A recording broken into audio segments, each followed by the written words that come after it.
जय माता रानी। दोस्तों बहुत बहुत स्वागत है आपका फिर से एक नए वीडियो में। मैं इस वीडियो में गजलक्ष्मी महालक्ष्मी की कथा पढ़ने जा रही हूँ। रानी चोल देवी और चिल्ल देवी की कथा। आपको हाथ में चावल और पुष्प लेकर बैठना है। एक समय धर्मराज युधिष्ठिर ने कृष्ण भगवान को प्रसन्न चित्त देखकर कहा, हे त्रिलोकीनाथ, समस्त ऐश्वर्यों के स्वामी, आप कृपा करके कोई ऐसा व्रत बतलाइए जो सब व्रतों में श्रेष्ठ एवं ऐश्वर्य सुख देने वाला हो। व्रत को करके मनुष्य नाना प्रकार के सुख, स्त्री, पुत्र, आयु, महल, हाथी, घोड़ा आदि का फल भोग सके। श्री कृष्ण बोले, हे राजन सुनो, सतयुग में जब वृत्तासुर आदि असुरों ने स्वर्गलोक पर अपना अधिकार कर लिया, तब दुखी होकर इंद्र ने ऐसा ही प्रश्न देवर्षि नारद जी से पूछा था। यह सुन नारद जी बोले, हे देवराज इंद्र, मैं तुमको एक ऐसा उपाय बताता हूँ जो सर्व मंगलकारी है। इस विषय में एक वृत्तांत सुनो। प्राचीन काल में एक बहुत सुंदर अपूर्व नगर था। वहाँ की भूमि बड़ी रमणीक थी। तरह तरह के रत्नों से विभूषित भूमि एवं पर्वत थे। यहाँ सुंदर चंचल नेत्रों वाली स्त्रियों के बाण रूपी कटाक्ष से कामदेव तीनों लोकों को वश में करता था। उस नगर में चारों पदार्थ धर्म, अर्थ, काम और मोक्ष थे। उसकी विचित्र रचना देखकर विश्वकर्मा जी भी लज्जित होते थे। उस नगर में मंगलसेन नाम का एक राजा राज्य करता था। उसकी चिल्ल देवी और चोल देवी नाम की दो रानियां थीं। एक दिन राजा अपनी प्रिय रानी चोल देवी के साथ अपने महल की छत पर बैठा हुआ था। वहीं से उसने समुद्र के जल से घिरा हुआ एक रमणीक स्थान देखा। उसे देख राजा प्रेमातुर हो अपनी प्रिय रानी चोल देवी से बोला, हे सुमुखे, देखो, यहीं पर तुम्हारी प्रसन्नता के लिए नंदन वन को लज्जित करने वाला एक सुंदर बाग लगवाऊंगा। अपनी प्रिया के प्रसन्नार्थ राजा ने बगीचा लगवा दिया। कुछ दिन बाद वह बाग वृक्षों, लताओं, फल फूलों और रंग बिरंगे पक्षियों की चहचहाहट से अपनी अद्भुत छटा दिखाने लगा। एक दिन उस बाग में बड़ा भयंकर प्रलय के समान एक सूअर आया और उसने सारे बगीचे को नष्ट कर दिया। बहुत से बाग के रक्षक भी मार गिराए। कुछ रक्षक उसके भय से व्याकुल हो अपनी जान बचाकर राजा के पास पहुँचे और राजा से सारा हाल कह सुनाया। यह सुन राजा बड़ा कुपित हुआ और सेना से बोला, तुम शीघ्र वहां जाकर उस भयंकर सूअर को मार डालो। राजा की आज्ञा पाकर सेना चल दी और अपने घोड़े पर बैठकर राजा भी चल दिया। चारों ओर से बगीचे को घेरकर राजा ने सैनिकों से कहा कि जिस मार्ग से सूअर निकल कर भाग जाएगा और उस मार्ग का कोई भी रक्षक उसे न मार सकेगा तो मैं उसका सिर काट डालूंगा। तथा बाग के चारों ओर राजा स्वयं अपना घोड़ा अड़ाकर खड़ा हो गया। देवयोग से वह सूअर राजा से ही निकलकर भाग गया। राजा बड़ा लज्जित हुआ और घोड़े को चाबुक से मारता हुआ उसका पीछा करने लगा। पीछा करते करते वह सिंह, व्याघ्र आदि हिंसक जीवों से युक्त घनघोर जंगल में पहुंच गया। वहां ताल तमाल, हिताल शाल, अर्जुन लता आदि के वृक्ष थे। राजा जंगल में चारों ओर उसे देखने लगा। आगे चलकर सूअर राजा के सामने आया। राजा ने देखते ही उसको भाला मार दिया और भाले के लगते ही उस सूअर ने अपना शरीर छोड़ दिया।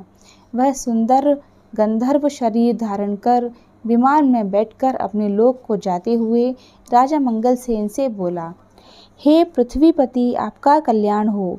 आपने मेरा उद्धार किया है। अब मैं आपको अपने शाप की कथा सुनाता हूँ। मैं चित्ररथ नाम का गंधर्व हूँ। एक बार देव समूह में ब्रह्मा जी बैठे हुए थे कि चंचतपुट आदि तालों के साथ मैं सप्त स्वर में गान कर रहा था कि गाते गाते मेरी ताल बिगड़ गई। इस पर क्रोधित होकर ब्रह्मा जी ने मुझे सूअर होने का शाप दिया। फिर प्रार्थना करने पर उन्होंने कहा, तेरा उद्धार धर्मात्मा राजा मंगलसेन के हाथों से होगा। अतः मैं अधर्म योनि को छोड़कर अपने गंधर्व स्वरूप को प्राप्त हो गया हूँ। हे राजन, मैं वरदान स्वरूप देवताओं को दुर्लभ चारों फल धर्म, अर्थ, काम, मोक्ष का दाता एक व्रत बतलाता हूँ। यह व्रत श्री महालक्ष्मी जी का है। इसके प्रभाव से आप चक्रवर्ती राजा होंगे। अब आप अपनी राजधानी वापस जाइए। नारद जी बोले, हे इंद्र, इस प्रकार कहकर गंधर्व अंतर्ध्यान हो गया। राजा मंगलसेन अपनी राजधानी को वापस लौटे कि मार्ग में उन्हें बगल में मृग चर्म लिए हुए एक ब्राह्मण पुत्र अपनी ओर आता नजर पड़ा। राजा मुस्कुराते हुए उससे बोले, हे बटुक, तुम देवता, दैत्य, गंधर्व हो अथवा राक्षस, इनमें से आप कौन हैं? मुझे सच सच बता दें, जो आप इस घनघोर जंगल में आए हैं। यह सुनकर ब्राह्मण पुत्र राजा को आशीर्वाद देते हुए बोला, राजन, मैं आपके ही देश में पैदा हुआ हूँ और आपके साथ साथ ही यहाँ आया हूँ, अतः मुझे यथोचित आज्ञा दीजिए। भगवान श्री कृष्ण बोले, हे धर्मराज। इस प्रकार उनके पूछने पर राजा ने कहा, हे विप्र, तुम्हारा नाम आज से नूतन होगा। अब तुम किसी सरोवर में से ठंडा जल लाओ। राजा की आज्ञा पाकर वह नूतन राजा को एक सुंदर वृक्ष के नीचे बिठाकर आप घोड़े पर सवार होकर जल की खोज में चल दिया। आगे चलकर उसने रंग बिरंगे पक्षी देखे। वह पक्षी वहीं पर चल पड़ा। थोड़ी ही देर में वह सरोवर के पास पहुंच गया। यह सरोवर बहुत ही रमणीक था। ऐसा प्रतीत होता था कि यहाँ भगवान विष्णु का ही निवास है। सुंदर सुंदर कमलों से सुशोभित, चक्रवाक आदि पक्षियों से युक्त, तेज हवा से उठने वाली लहरों को शांत करने वाला, मीठे जल वाला, महर्षि अगस्त्य की तृषा शांत करने वाला शीतल जल से परिपूर्ण था। वैसे ही वह आगे बढ़ा कि उसका घोड़ा कीचड़ में फंस गया। अतः वह घोड़े से उतरकर सरोवर के चारों ओर देखने लगा। समीप ही उसने सुंदर सुंदर वस्त्राभूषणों से सुसज्जित मृगनयनी स्त्रियों को देखा, जो मधुर ध्वनि से मंगल गान करती हुई पूजा कर रही थीं। नूतन अपने दोनों हाथ जोड़े स्त्रियों के पास जाकर विनम्र भाव से बोला, हे माताओं, सच मुझे बतावें। नूतन की मधुर वाणी सुनकर वे बोलीं, हे विप्र, भक्ति भाव से श्रद्धायुक्त होकर सुनो। जो भगवती माया, प्रकृति और शक्ति नाम से प्रसिद्ध हैं, हम उसी महालक्ष्मी का व्रत कर रही हैं। उसी प्रकार की कथा तुम भी सुनो। हे ब्राह्मण, यह व्रत भाद्रपद महीने की शुक्ल पक्ष की अष्टमी तिथि से आरंभ होता है। इस दिन प्रातःकाल उठकर 16 बार हाथ पांव मुँह धोकर 16 धागों से युक्त एक डोरी यानी कि कलावा लेकर उसमें 16 गांठ लगावें और चमेली के पुष्प, कपूर, धूप आदि सुगंधित पदार्थों से प्रत्येक गांठ की पूजा करें और ओम महालक्ष्मी नमः इस मंत्र से 16 बार अभिमंत्रित कर श्री लक्ष्मी जी से प्रार्थना करें। हे महालक्ष्मी, आप हमें धन धान्य, पृथ्वी, धर्म, कीर्ति, आयु, यश और शोभा, यश तथा हाथी घोड़े पुत्र दो।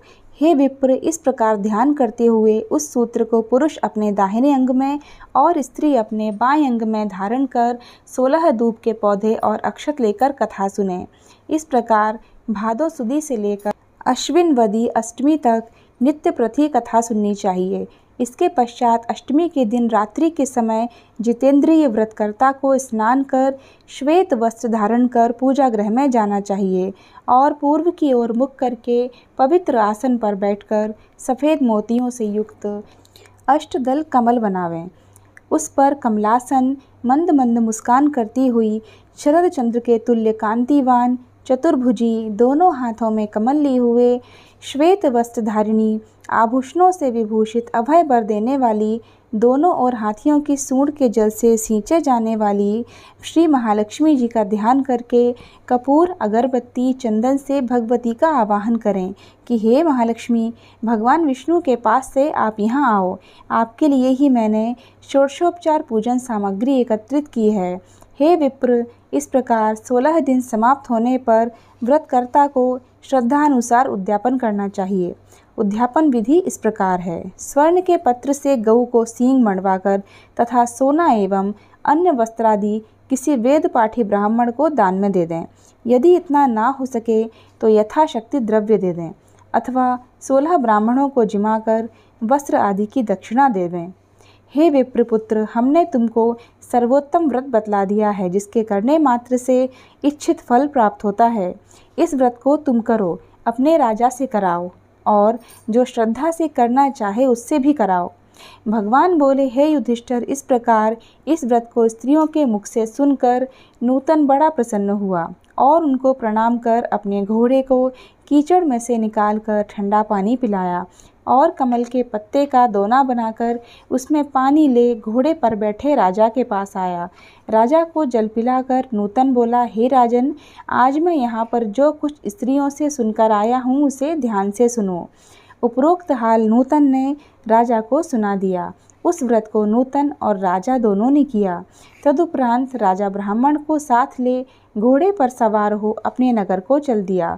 राजा का आना सुनकर सब नगरवासी बड़े प्रसन्न हो गए और भेंट आदि वस्तु लेकर बाजे के साथ राजा की अगवानी करने चल दिए। चारों ओर घंटा और घड़ियालों के स्वर होने लगे। ऐसा मालूम होता था कि खुशी के मारे सारा नगर नाच रहा है। 16 श्रृंगार किए गजगामिनी स्त्रियां भी मंगल गीत गाती हुई राजा की अगवानी को आईं। नगरवासियों द्वारा सत्कार किया गया। राजा ब्राह्मण कुमार नूतन के साथ घोड़े पर से उतरकर अपने महल में रानी चोल देवी के पास गया। रानी चोल देवी राजा के हाथ में सूत्र बंधा देखकर क्रोधित हुई, परंतु क्रोध को छिपाकर विचार करने लगी कि राजा शिकार के बहाने किसी अन्य स्त्री से प्रेमालाप करने लगा है। इसी कारण इसकी बाह में उस स्त्री ने अपने सौभाग्य के लिए यह डोरा बांधा है और साथ ही मुझे देखने के लिए इस ब्राह्मण को भेजा है। अतः क्रोधित हो उसने डोरे को राजा की बाह से तोड़कर फेंक दिया। राजा उसकी करतूत न समझ सका, क्योंकि वह सेवकों तथा मंत्रियों को जंगल का सारा हाल बता रहा था। उसी समय राजा की दूसरी रानी चिल्ल देवी की एक दासी राजा को देखने वहां आई।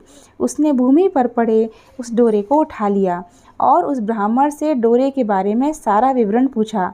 दासी ने सारा विधान जानकर स्वामिन चिल्ल देवी से जाकर कहा और वह राजा का सूत्र भी दे दिया।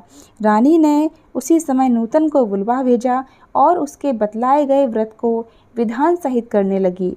भगवान बोले, हे पांडुनंदन युधिष्ठिर, 1 वर्ष बीतने पर लक्ष्मी पूजन की याद आई। राजा ने अपनी बाह में बंधे सूत्र को न देखा तो अपार चिंता में डूब गया। नूतन ने रानी चोल देवी द्वारा उसे तोड़े जाने का सारा हाल राजा को बता दिया। यह सुनकर राजा क्रोधित हो गया और रानी चोल देवी से बोला, अरे दुर्बुद्धे, अब मैं तेरे महल में लक्ष्मी पूजन ना करके रानी चिल्ल देवी के महल में लक्ष्मी पूजन करूँगा। यह कहकर राजा चिल्ल देवी के महल को चला गया। इसी बीच लक्ष्मी जी बुढ़िया का रूप बनाकर परीक्षा लेने के लिए रानी चोल देवी के घर गई। रानी चोल देवी उसका निरादर करते हुए बोली, अरे दुष्ट, तू कौन है? मेरे घर कैसे आई? चल भाग यहाँ से। इस प्रकार लक्ष्मी जी रानी चोल देवी से अपमानित होने पर उसे शाप देती हुई बोली, मूर्ख, तूने मेरा अपमान किया है, अतः सुअरमुखी हो जा और आज से इस मंगलपुर का नाम कोलापुर हो जाए। फिर वृद्धा रूपी लक्ष्मी जी वहाँ से चलकर परीक्षा लेने के लिए चिल्ल देवी के महल में गईं। वहाँ रानी ने उसका बड़ा सम्मान किया। रानी से सम्मानित होकर लक्ष्मी जी ने वृद्धा का रूप त्याग कर साक्षात अपना लक्ष्मी स्वरूप धारण कर लिया। यह देखकर रानी चिल्ल देवी ने लक्ष्मी जी को साष्टांग प्रणाम कर बड़े प्रेम से नाना प्रकार से उनका पूजन किया। भगवती लक्ष्मी चिल्ल देवी से प्रसन्न होकर बोली, हे चिल्ल देवी, मैं तुमसे बहुत प्रसन्न हूँ, मनचाहा वरदान मांग लो। चिल्ल देवी बोली, हे सुरेश्वरी कमलासन अम्बे, जो भी प्राणी इस व्रत को करे और जब तक चंद्र सूर्य आकाश में रहें तब तक आप उसके घर को ऐश्वर्य से और संपूर्ण रखें, उसके घर में आप सदैव विराजमान रहें। वह मेरे पति सहित आपकी ये कथा सारी पृथ्वी पर विख्यात हो। हे धर्मराज, रानी से भगवती लक्ष्मी ये तथास्तु कहकर वहीं से अंतर्ध्यान हो गईं। हे धर्मराज, रानी से भगवती लक्ष्मी तथास्तु कहकर वहीं अंतर्ध्यान हो गईं। इसके पश्चात राजा मंगल ने रानी चिल्ल देवी के साथ बड़ी श्रद्धा से पूजन और व्रत किया। दुराचारिणी रानी चोल देवी ईर्ष्यावश होकर रानी चिल्ल देवी के महल में जाने लगी और वहां बैठे पहरेदारों ने उसे अंदर जाने से रोक दिया, क्योंकि लक्ष्मी के शाप के कारण वह सुअर के समान दिख रही थी। रानी दिखलाई नहीं देती थी। तब वह दुखी होकर जंगल में महर्षि अंगिरा के पास गई। उसकी यह दशा देखकर मुनि अंगिरा ने अपनी ज्ञान दृष्टि द्वारा उसकी सारी बातें जान ली। तब मुनि ने लक्ष्मी जी के कुपित होने का कारण पूछा और स्वयं तब मुनि ने लक्ष्मी जी के कुपित होने का कारण उससे कहा और स्वयं श्री लक्ष्मी जी से उसके अपराध की क्षमा याचना कर उससे श्री लक्ष्मी जी का व्रत और पूजन करवाया। व्रत के प्रभाव से वह रानी पुनः अपने लावण्यमय रूप को प्राप्त कर कीर्ति पाने लगी। तदनंतर उसी वन में राजा शिकार खेलने को गया। वहाँ मुनि अंगिरा की कुटी में रूप लावण्य से युक्त उस अनुपम देवी को देखकर राजा मंगल बोला, हे महर्षि, यह अपनी सुंदरता से इस वन को प्रकाशमान करने वाली स्त्री कौन है? इसका कारण मुझसे कहो। राजा की बात सुनकर महर्षि अंगिरा ने उसकी सारी कथा सुनाकर रानी चोल देवी उसे सौंप दी। राजा प्रसन्नचित होकर रानी चोल देवी को साथ लेकर अपनी राजधानी आया और रानी चिल्ल देवी सहित पृथ्वी के नाना प्रकार के भोग भोगने लगा। दोनों रानी बड़े प्रेम से मिलकर राजा की सेवा करने लगी। राजा मंगल पृथ्वी के समस्त सुख भोग कर अंत में स्वर्ग को गया और मंगल नक्षत्र नाम से विख्यात हुआ।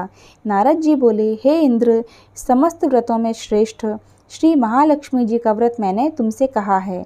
जो व्यक्ति इस व्रत को करेगा वह धर्म, अर्थ, काम, मोक्ष चारों पदार्थों का भागी होगा। अतः तुम भी इस व्रत को करो, जिससे धन, धान्य, भूमि, कीर्ति, आयु, यश, शोभा, घोड़ा, हाथी, पुत्र, पौत्रादि प्राप्त हों और तुम्हारी कीर्ति फैलती रहे। इंद्र नारद जी को प्रणाम कर अपने लोक को गया और व्रत किया। भगवान श्री कृष्ण बोले, हे युधिष्ठिर, नारद जी से देवराज इंद्र द्वारा पूछे गए श्रेष्ठ व्रत को मैंने तुम्हें बता दिया, जो सांसारिक व पारलौकिक सुखों को देने वाला है। इति श्री भविष्योत्तर पुराणांतर्गत श्री महालक्ष्मी व्रत कथा समाप्त। अब हाथ में लिए पुष्प और चावल लक्ष्मी जी को अर्पित कर देना है और इसके बाद हवन कर आरती करना है। दोस्तों, उम्मीद करती हूँ वीडियो आपको ज़रूर पसंद आया होगा। वीडियो को लाइक शेयर करने बिना बिल्कुल मत जाइएगा और हमारे चैनल को सब्सक्राइब करके कमेंट बॉक्स में जय माता लक्ष्मी ज़रूर लिखिएगा। फिर मिलते हैं अगले वीडियो में। जय माता लक्ष्मी की कृपा आप सब पर बनी रहे, वह आपके भंडारे भरे रखें। इन्हीं शुभकामनाओं के साथ आपसे विदा लेती हूँ। जय माता दी।